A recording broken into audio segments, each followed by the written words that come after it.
ఈరోజే దీపావళి అమావాస్య. ఎంతో శక్తివంతమైన పవిత్రమైన రోజు. ప్రతి సంవత్సరం ఆశ్వయుజ మాస బహుళ అమావాస్యని దీపావళి అమావాస్యగా ప్రజలు జరుపుకుంటారు. చీకటిని పారదొలుతూ వెలుగును ప్రసాదించే పండుగే దీపావళి. చెడుపై మంచి విజయాన్ని సాధించిన గుర్తుగా జరుపుకునే పండుగే దీపావళి.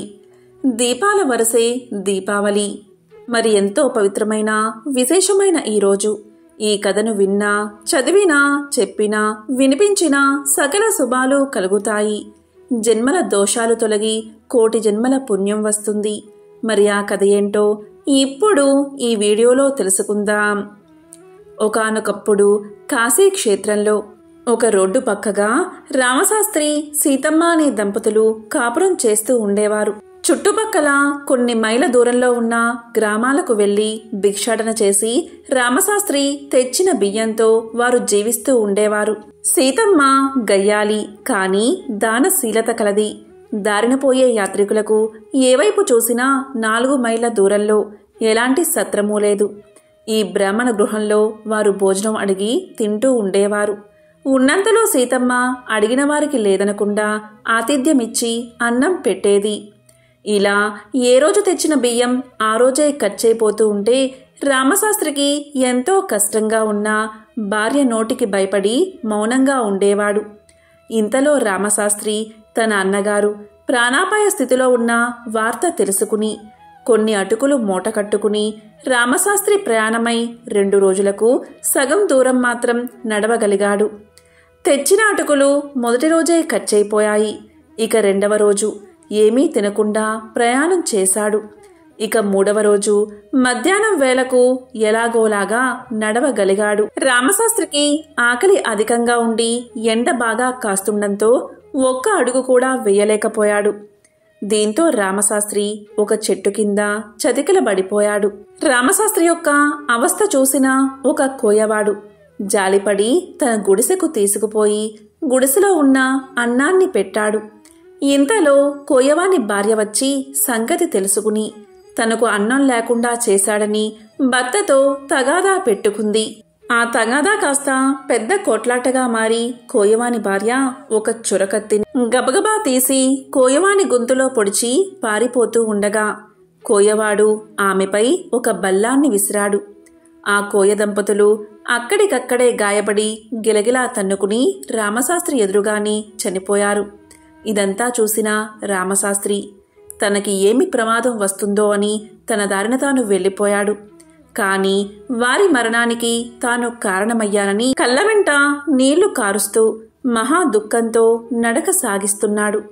ఆ నడుస్తున్న రామశాస్త్రికి ఎదురుగా ఒక వృద్ధ బ్రాహ్మణుడు వచ్చి ఇలా పలికాడు. నీ దుఃఖానికి కారణమేమిటి అని అడిగాడు. దానికి రామశాస్త్రి జరిగిందంతా చెప్పాడు. ఆ వృద్ధ బ్రాహ్మణుడు రామశాస్త్రికి ఎన్నో విధాలుగా నచ్చచెప్పాడు. కాని రామశాస్త్రికి దుఃఖం ఆగడం లేదు. ఆకలితో ఉన్న నన్ను కాపాడిన ఆ బోయవానికి ఇలాంటి దుర్గతి కలిగింది. అన్నదానానికి ఇదేనా ఫలితం అని మాటిమాటికి అతను తలకొట్టుకుని దుఃఖిస్తున్నాడు. దానికి వృద్ధ బ్రాహ్మణుడు ఇలా చెప్పాడు. కాదు నాయనా, ఆ బోయవాడు వచ్చే జన్మలో మహా ఐశ్వర్యాన్ని అనుభవిస్తాడు. అన్నదానానికి మించిన దానం మరొకటి లేదు. అది ఎంతో పుణ్యాన్ని కలిగిస్తుంది. ఆ పుణ్యం అతని వెంటే ఉంటుంది అని వృద్ధ బ్రాహ్మణుడు చెప్పినా రామశాస్త్రి నమ్మలేదు. దుఃఖిస్తూనే ఉన్నాడు. ఇక చివరగా వృద్ధ బ్రాహ్మణుడు ఇలా పలికాడు. రామశాస్త్రి, ఈ దేశాన్ని ఏలే రాజుకి ఈ రోజు నుంచి ఖచ్చితంగా 7వ రోజు కుమారుడు జన్మిస్తాడు. ఆ బిడ్డ పుట్టకముందే నీవు అన్నదాన ఫలం గురించి ఆ బిడ్డను ప్రశ్నిస్తే నీకే సమాధానం దొరుకుతుంది అని చెప్పి ఆ వృద్ధ బ్రాహ్మణుడు తన దారిన తాను వెళ్ళిపోయాడు. వృద్ధ బ్రాహ్మణుడి మాటలు విన్న రామశాస్త్రి ఆ సాయంత్రానికే అన్నగారి ఇల్లు చేరుకున్నాడు. అన్నగారికి ప్రాణాపాయ స్థితి దాటిపోయి క్రమంగా బాగవడం చూసి ఇక ఆ దేశాన్ని ఏలే రాజుగారి నగరానికి ప్రయాణమై 2 రోజులకు రాజుగారి కోటకు చేరుకున్నాడు రామశాస్త్రి. అక్కడ రామశాస్త్రి కొంతమందిని అడగగా వారు ఇలా చెప్పారు. మా రాజుగారికి సంతానం లేదు. ఎన్నో వ్రతాలు చేస్తే ఇప్పుడు రాణి గర్భవతి అయ్యింది. నేడో రేపో ఆమె ప్రసవించడానికి సిద్ధంగా ఉంది అని చెప్పారు. రామశాస్త్రి ఆ మాటలు విని వృద్ధ బ్రాహ్మణుడు చెప్పిన మాటల మీద నమ్మకం కలిగి ఒక ఉపాయాన్ని ఆలోచించి రాజుగారి బిడ్డచే అన్నదానం ఫలం గురించి చెప్పించాలి అనుకున్నాడు. ఇక అతను ఒక జ్యోతిష్కుని వలె మంత్రవేత్త వలె వేషాన్ని ధరించి రాజుగారిని దర్శించి ఇలా పలికాడు. రాజా, నేటికి సరిగ్గా 4వ రోజు తమకు పుత్రుడు జన్మిస్తాడు. అంతేకాదు, ఏ పుణ్యం వల్ల తమ గర్భవాసాన జన్మించాడో ఆ విషయం కూడా ఆ శిశువు నోటితోనే నేను చెప్పిస్తాను అని చెప్పగానే అక్కడి వారంతా ఆశ్చర్యపోయారు. అప్పుడే పుట్టిన శిశువు మాట్లాడడం ఏమిటి అని అందరూ ఒకరినొకరు ముఖాలు చూసుకున్నారు. అదంతా విన్న రాజు ఇలా పలికాడు. మీ మాటల మీద నాకు నమ్మకం ఉంది. ఒకవేళ నా కుమారుడు మాట్లాడకపోతే ఏం చెయ్యాలి అని అడిగాడు. దానికి రామశాస్త్రి, రాజా, నేను అలా మాట్లాడించకపోతే నా తల తీయించేయండి అని గంభీరంగా పలికాడు. దానికి రాజు ఇలా అన్నాడు. ఓ పండిత, నేను మీకు ఏమి ఏర్పాట్లు చెయ్యాలి అని అడిగాడు. దానికి రామశాస్త్రి, రాజా, మీరు ఏమీ చెయ్యాల్సిన పనిలేదు. పుట్టిన శిశువును పుట్టినట్టుగా బొడ్డు కొయ్యకుండా గుడ్డ తగలకుండా బంగారు పల్లెంలో పడుకోబెట్టి నా ఎదురుకు తీసుకురండి అని పలకగానే రాజు దానికి సమ్మతించాడు. ఖచ్చితంగా 4వ రోజున రాణిగారికి ప్రసవ వేదన ప్రారంభమైన వార్త తెలుసుకున్న రాజుగారు రామశాస్త్రిని పిలిపించారు. రామశాస్త్రి చెప్పినట్లే రాణి మగ శిశువును ప్రసవించింది. ఇక బొడ్డు కొయ్యకుండా బంగారు పల్లెంలో శిశువును పడుకోబెట్టి రామశాస్త్రి దగ్గరకు తీసుకువచ్చారు. ఆ శిశువుతో రామశాస్త్రి ఇలా అన్నాడు. ఓయ్, నీ వృత్తాంతమేమిటి అని అడిగాడు. అలా అడిగిన వెంటనే శిశువు ఇలా పలికాడు. అయ్యా, నీవు చెట్టు కింద ఆకలితో సొమ్మసిల్లి పడి ఉండగా నిన్ను నా గుడిసెకు తీసుకుపోయి నీకు అన్నం పెట్టిన పుణ్యఫలం వల్ల నాకీ జన్మ కలిగినది. నీకు అన్నం పెట్టినందుకు నాతో గొడవపడి నన్ను కత్తితో పొడిచి నా బల్లెంతో చచ్చిన నా భార్య నేటికి 3వ రోజున మా పెద్ద పంది గర్భంలో 6వ పిల్లగా జన్మిస్తుంది. దాని నొసటన తెల్ల మచ్చ ఉంటుంది. కావల్స్తే నువ్వు వెళ్ళి చూడు అని ఆ శిశువు పలికి మౌనంగా ఉండిపోయింది. ఇక ఆ శిశువుకు బొడ్డు కొయ్యగానే పూర్వజ్ఞానం తొలగిపోయి కెవ్వు కెవ్వుమని ఏడవడం మొదలుపెట్టింది. ఇదంతా చూసిన రాజు రామశాస్త్రికి ఒక అగ్రహారాన్ని బహుమతిగా రాయించి గౌరవంగా పంపాడు. ఇక రామశాస్త్రి తిరుగు ప్రయాణంలో కోయవాని ఇంట్లో పంది ప్రసవించిన 6వ పిల్లను దాని నుదుటిన మచ్చను చూసి మరలా దుఃఖిస్తూ ఇంటికి ప్రయాణమయ్యాడు. అలా వెళ్తున్న రామశాస్త్రికి ఇంతకు ముందు ఎదురువచ్చిన వృద్ధ బ్రాహ్మణుడు మళ్లీ ఎదురువచ్చి, రామశాస్త్రి, అన్నదాన ఫలితాన్ని స్వయంగా తెలుసుకున్నావు కదా, కానీ మళ్ళీ ఎందుకు బాధపడుతున్నావు అని ప్రశ్నించాడు. దానికి రామశాస్త్రి ఇలా పలికాడు. స్వామి, మీరు సాక్షాత్తు భగవత్ స్వరూపులు.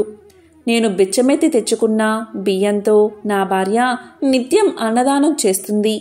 నేనేమీ అనడం లేదు, కానీ ఇలా ఆహారం పాడు చేస్తుందని లోలోపల కుళ్ళిపోతూ ఉండేవాడిని. నాకు మరి ఎలాంటి గతి ప్రాప్తిస్తుందో అని బోరున ఏడ్చాడు.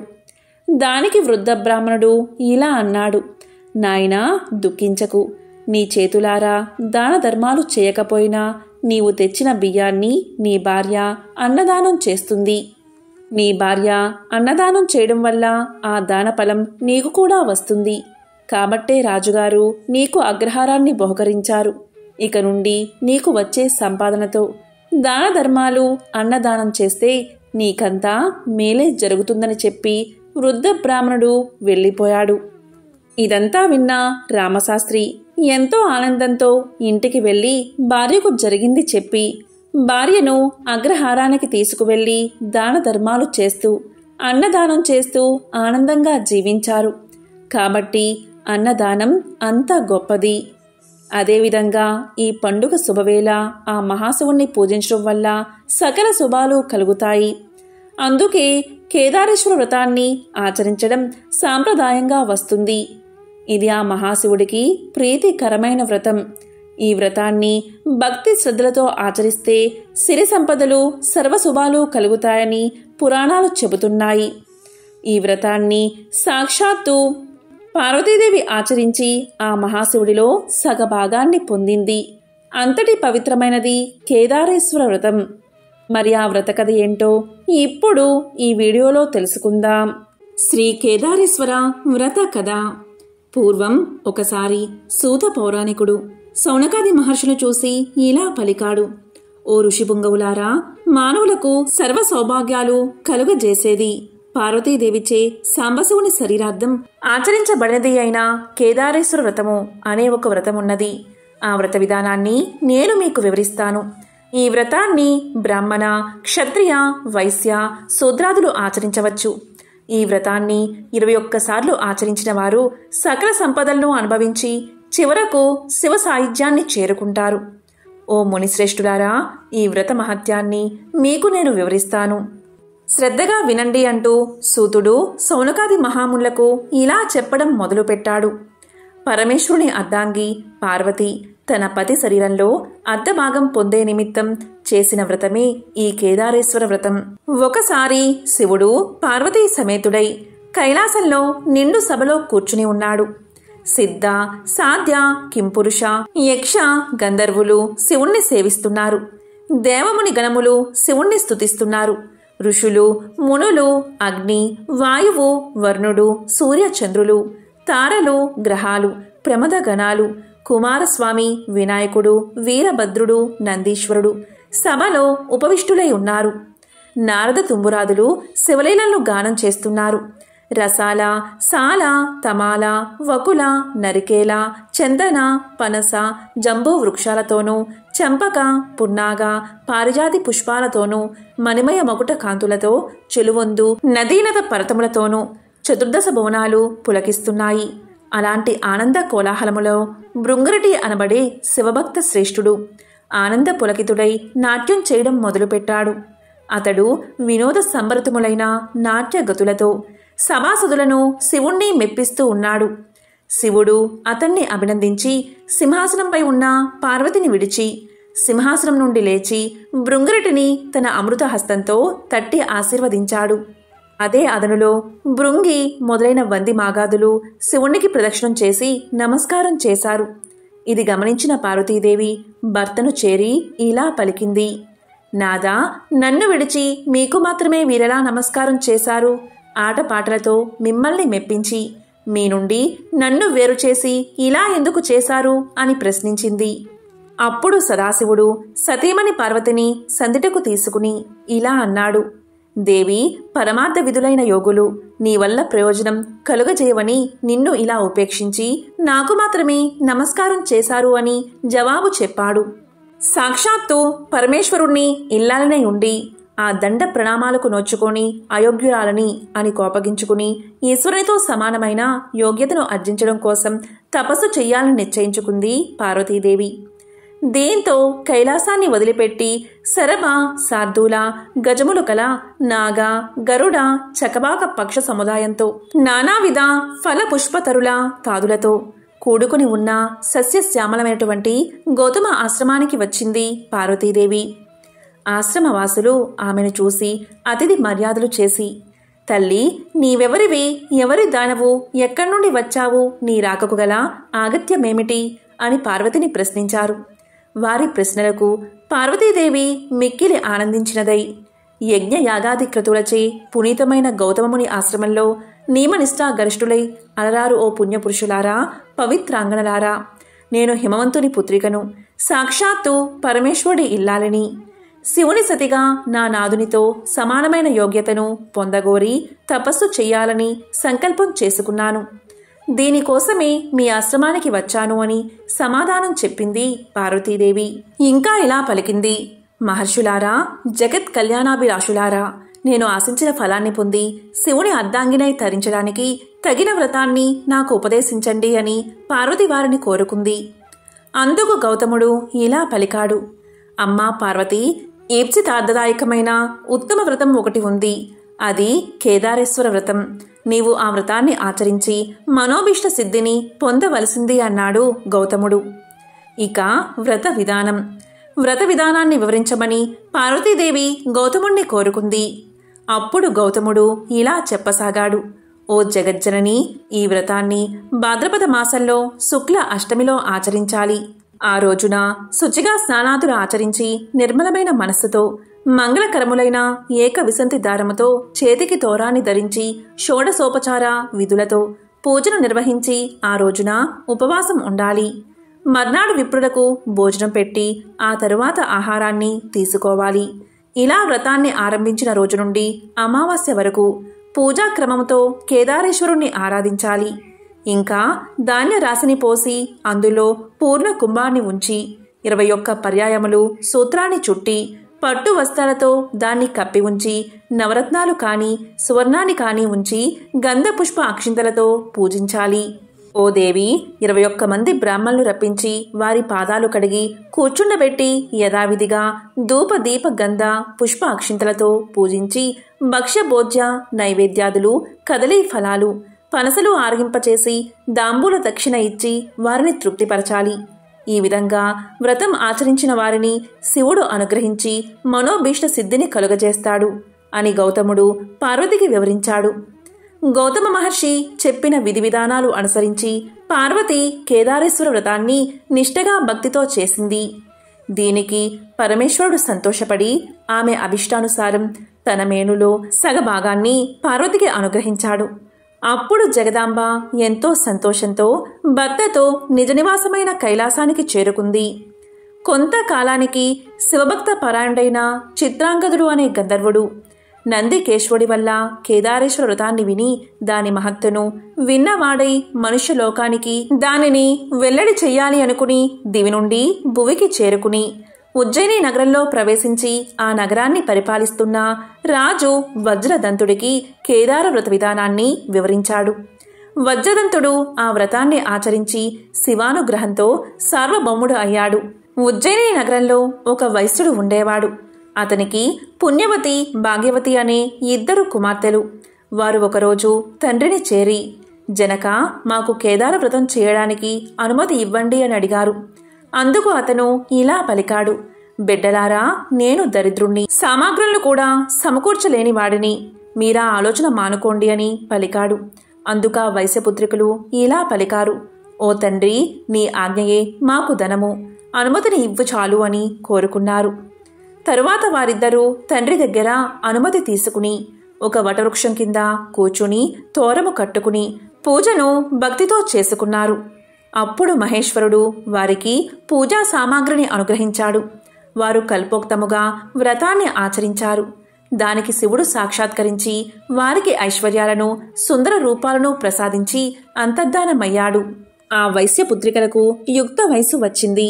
సౌందర్య సోయగం కలిగిన ఆ వైశ్యపుత్రికలో పెద్దామె పుణ్యవతిని ఉజ్జయిని నగర మహారాజు, చిన్నామె భాగ్యవతిని చోళ భూపాలుడు వివాహం చేసుకున్నారు. వారి తండ్రి అయిన వైశ్యుడు ధనధాన్య సమృద్ధితో రాజభోగాలతో పుత్రులను పొంది సుఖంగా జీవిస్తున్నాడు. మరికొంతకాలానికి చిన్న కుమార్తె భాగ్యవతి ఐశ్వర్య మదోన్మతురాలై కేదార వ్రతాన్ని మరిచిపోయింది. అందువల్ల ఈశ్వరానుగ్రహాన్ని కోల్పోయింది. ఆమె భర్త ఆగ్రహానికి గురయింది. ఆమె భర్త ఆమెను కుమారుణ్ణి రాజ్యం నుండి వెళ్లగొట్టేశాడు. ఆమె పడరాని పాటలు పడుతూ ఒక బోయవాని ఇంట ఆశ్రయాన్ని పొందింది. ఒకనాడు ఆమె తన కుమారుణ్ణి చెంతకు పిలిచి ఇలా పలికింది. నాయనా, నీ పెద్ద తల్లి ఉజ్జయినీపురం మహారాణి. ఆమె వద్దకు వెళ్లి మన దీన స్థితిని వివరించి ఆమెను సహాయం అర్జించి తీసుకుని రావలసింది అని చెప్పి పంపించింది. అప్పుడు అతను ఉజ్జయినికి వెళ్లి తమ దుస్థితిని వివరించాడు. అప్పుడు పెద్దామి కొంత ధనాన్ని ఇచ్చి కుమారుణ్ణి సాగనంపింది. అతడు తిరిగి వస్తుండగా మార్గమధ్యలో మహేశ్వరుడు చోరుని రూపంలో అతన్ని అడ్డగించి అతని వద్దగల ధనాన్ని కొల్లగొట్టాడు. అతడు జరిగిన దానికి ఎంతో విచారించి మరలా పెద్ద తల్లి వద్దకు వెళ్లి జరిగిన సంగతిని వివరించాడు. ఆమె మరలా కొంత ధనాన్నిచ్చి పంపించింది. ఈ పర్యాయం కూడా మార్గమధ్యలో చోరు రూపుడైన శివుడు సొమ్మును తీసుకుపోయాడు. మరలా అతడు పెద్ద తల్లి వద్దకు బయలుదేరగా అంతర్వాహిని నుండి ఈశ్వరుడు ఇలా పలికాడు. ఓయి, నీవు ఎన్నిసార్లు నీ పెద్ద తల్లిని అడిగి సొమ్ము తెచ్చుకున్నా నీ తల్లి కేదార వ్రతాన్ని మానివేసిన కారణంగా ఆ సొమ్ము మీకు దక్కదని హెచ్చరించాడు. ఆ మాటలు విన్న అతడు తిన్నగా పెద్ద తల్లి వద్దకు వెళ్ళి తాను విన్న మాటలను తెలియచేశాడు. అప్పుడు ఆమె బాగా ఆలోచించి అతని చేత కేదార వ్రతాన్ని చేయించి డబ్బిచ్చి పంపించింది. తల్లితో కేదార వ్రతం చేయవలసిందిగా చెప్పమన్నది. అతడు ఆ ప్రకారం తల్లి వద్దకు వెళ్ళి పెద్ద తల్లి ఇచ్చిన సొమ్మును ఇచ్చి వ్రతం చేయవలసిందని పెద్దమ్మ చెప్పిన మాటలను చెప్పాడు. దీంతో గుర్తు కలిగిన భాగ్యవతి భక్తితో కేదార వ్రతాన్ని ఆచరించింది. ఆమె భర్త మంది మార్బాలంతో వచ్చి ఆమెను కుమారుణ్ణి రాజధానికి తీసుకువెళ్లాడు. భాగ్యవతి ప్రతి సంవత్సరం కేదార వ్రతాన్ని ఆచరిస్తూ శివానుగ్రహాన్ని పొంది సుఖ సంతోషాలతో సౌభాగ్య సంపదలతో జీవిస్తున్నది. కాబట్టి ఎవరైనా సరే యథోక్త ప్రకారం ఈ వ్రత మహత్యాన్ని భక్తియుక్తులై విన్నా చదివినా అలాంటి వారందరూ శ్రీ మహాదేవుని అనుగ్రహం వల్ల అనంతములైన ఆయురారోగ్య ఐశ్వర్యాలను పొంది సుఖాలను అనుభవించి శివ సాయుధ్యాన్ని పొందుతారు అని గౌతమ మహర్షిచే చెప్పబడెను అని సూతుడు సౌనకాదులకు చెప్పగా శ్రీ వ్యాస భట్టారకుడు స్కాంద పురాణమున వర్ణించాడు. ఎంతో పవిత్రమైన విశేషమైన ఈ దీపావళి అమావాస్య రోజు ఈ కథలను విన్నా చదివినా చెప్పినా వినిపించినా సకల శుభాలు కలుగుతాయి. జన్మల దోషాలు తొలగి కోటి జన్మల పుణ్యం వస్తుంది. ఓం శ్రీ మహాలక్ష్మియే నమః. ఓం శ్రీ మాత్రే నమః.